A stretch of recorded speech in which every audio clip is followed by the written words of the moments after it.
Okay, so welcome back to the show. If this is your first time coming,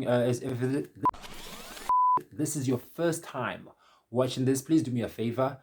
Hit the subscribe button and also click on the like button, the bell button actually. And this is so that you can be notified every single time that I post another video. But please do me a favor, hit on the subscribe button so that you can add the numbers onto the channel so that the channel's algorithms can keep these videos at the top and more people can find the videos. And if you've got something to say, please like or dislike, preferably like the video. But react to the video as well, and also send me. You can also comment in. Oh, the sun is nice and shiny today. So over the past couple of days have been really, really cold. And not only have the past couple of days been cold, but the past couple of days have also been very, I don't know, man, uh, soul draining, if I could use that word. It's been very difficult past couple of days. Today, as you can see by the caption, we're talking about what it is that we as men can do with this situation that we find ourselves in South Africa of gender-based violence, women being killed one after the other, and being killed by their boyfriends, by their husbands, by their lovers. And these are not random killings. These are crimes of passion, as somebody once upon a time called it. And what is up with us men in this situation? Like, what are we doing with our lives? And this is a male problem. Now, I do not necessarily have all the solutions, but I have suggestions, I have ideas. Black Coffee tweeted that guys should go and march. I mean, I was I wasn't really feeling that idea, but it was sometime this week. Like men should go and march somewhere, and I suppose that was his idea of saying let's start something. And I have different ideas. You might have different ideas. So I think what's important is that we start conversation. We start to gather each other and start talking about these things. But now, not just talking, but we also got to act. Because talking and marching are one thing, acting is another thing. So let's talk about acting. Now, a few months ago, I did something in my community. I took young girls from the Free State, from 7 towns, from Bloemfontein, Botshabelo, Tabanchu, Dalesville, Welkom, Brandfort, and Kroonstad. Took them to OR Tambo International for the arrival of Miss Universe Sosbini. And it was 50 young girls. And the reason why I did that was because me being from the Free State, I'm pretty aware of how lacking the Free State is in terms of access to resources.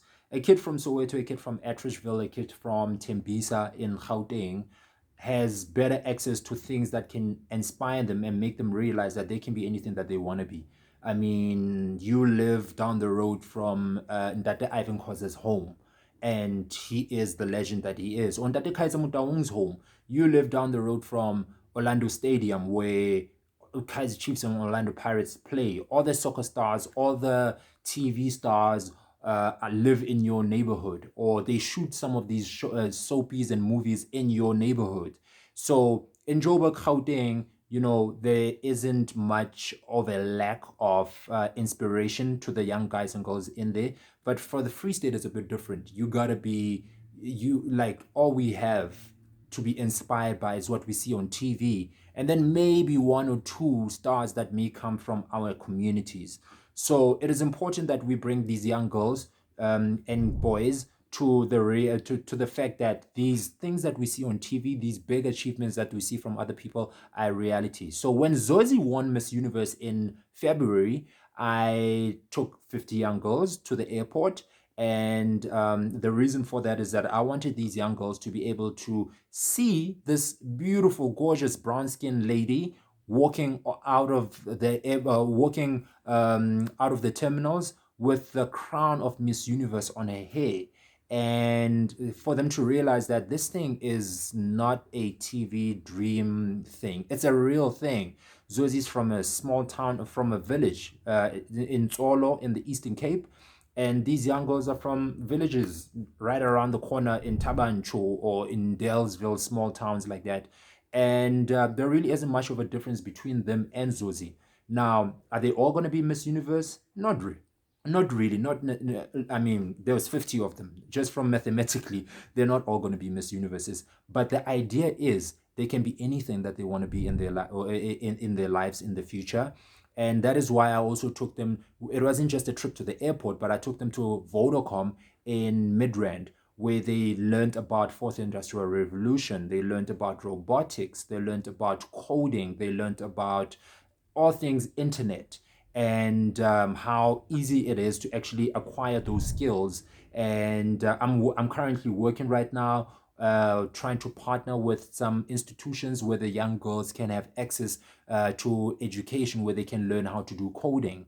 And the reason why I did all of this, oh, and I also took them to Mapaseka Kwetle's restaurant. Mapaseka she acts in a one of the popular TV soapies on South African TV, and she owns a restaurant in Sandton, and she is from Bloemfontein. So I wanted these young girls to realize that you can also be from Bloemfontein, you can be from the Free State anywhere, and go own a piece of a dream in Sandton, in the richest square mile in Africa. You can go own a piece of a dream in there as well, irrespective of where you're from.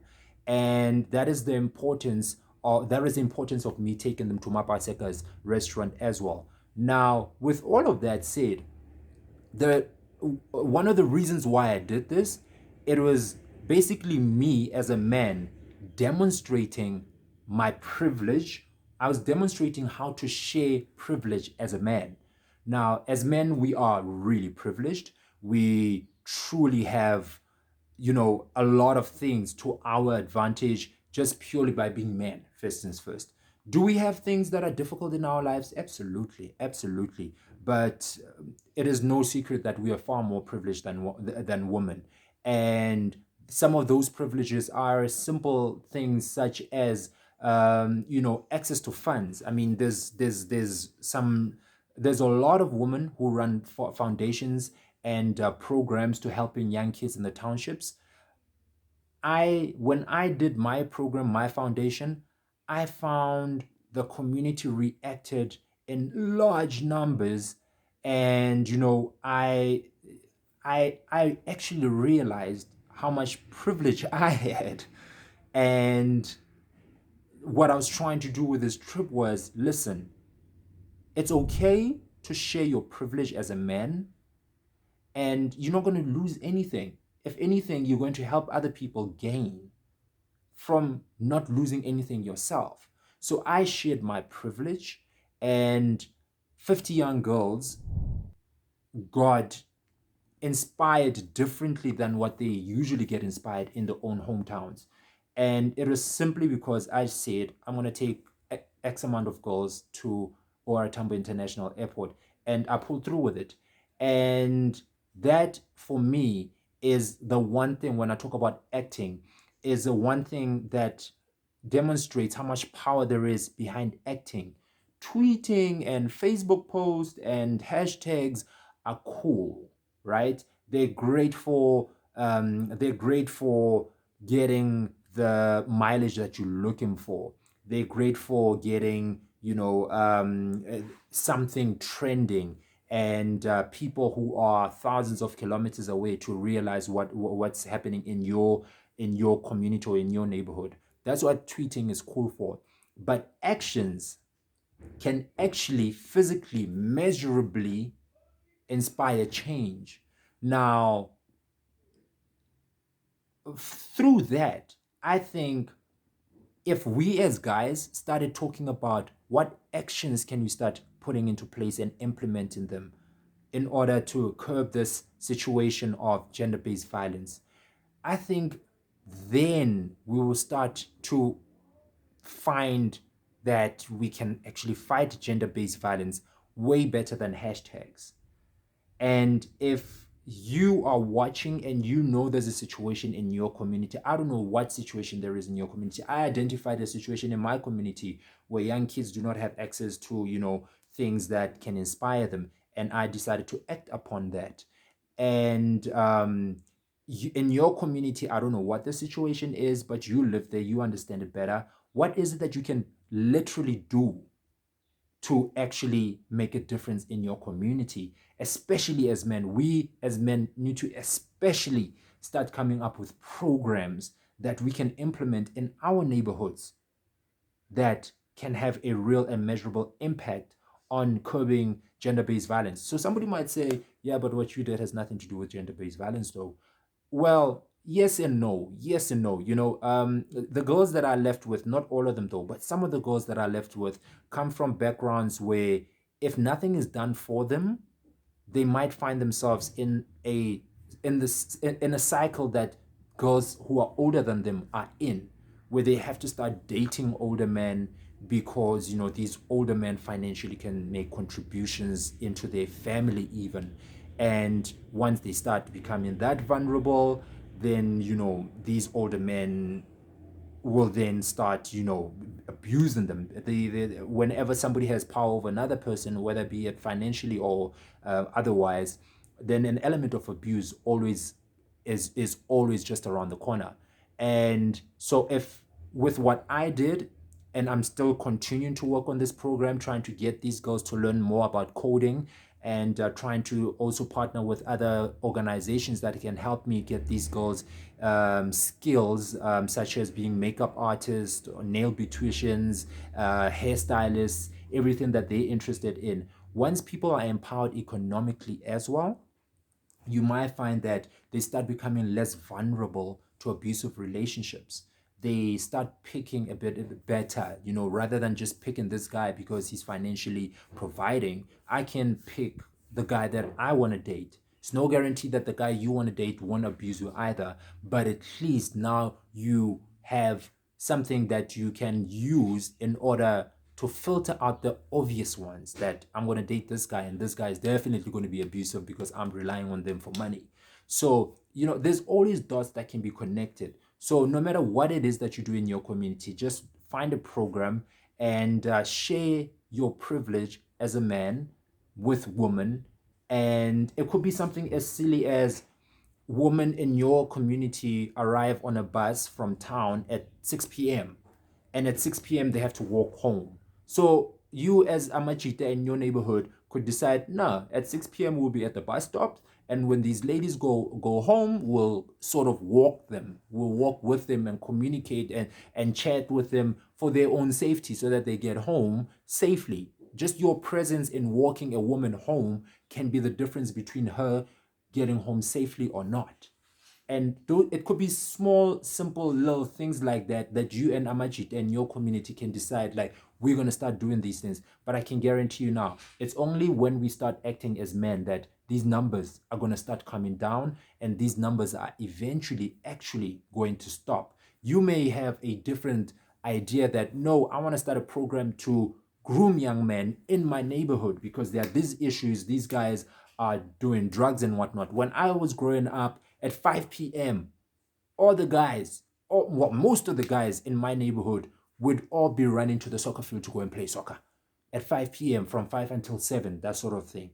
Now there's no more soccer in the townships. Maybe you might come up with a soccer program. You and a few other guys from other neighborhoods, like, let's come up with soccer programs to keep these kids off the off the streets. Let's come up with whatever programs where we're gonna start talking to these young guys. I don't have the answers. Like I said, I have suggestions and ideas, but it's up to us to start talking about the actions that we're going to take, and not just talk about, what is happening and have long intellectual debates on social media about what is happening. Let's start acting as well, do something pretty cool and powerful and impactful in your neighborhood, and watch the numbers drop in your neighborhood. That is how I think we as men should start thinking and should start acting.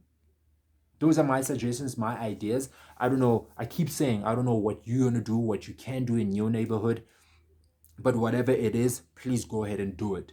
If you've got ideas and you want to chat a bit more on this, please, by all means, comment down below. Leave me a comment. I'll comment back and we can exchange ideas. If you want to reach out and help me with my Take Up Space Foundation, Yeah, so that is memorabilia from the Take Up Space trip that we had. That was the t-shirt that we were wearing. If you want to assist in any way possible, please comment down below, and I'll be more than happy to get the assistance that I can get, or I'll be more than happy to extend what we're doing here in the Free State into your province as well. I know there's some ladies from Eastern Cape, Umtata, who reached out and said, hey, can we have an extension of Take Up Space that side? And I'm in conversations with them. But more than anything, we as men should be the ones who are putting our hands together and fighting this situation. I do not want to be, that guy who is being spoken of in the same light as that guy from Cape Town who worked at the post office. I do not want to be spoken in the same light as that. I want to be spoken about in the light that I want to project to the world.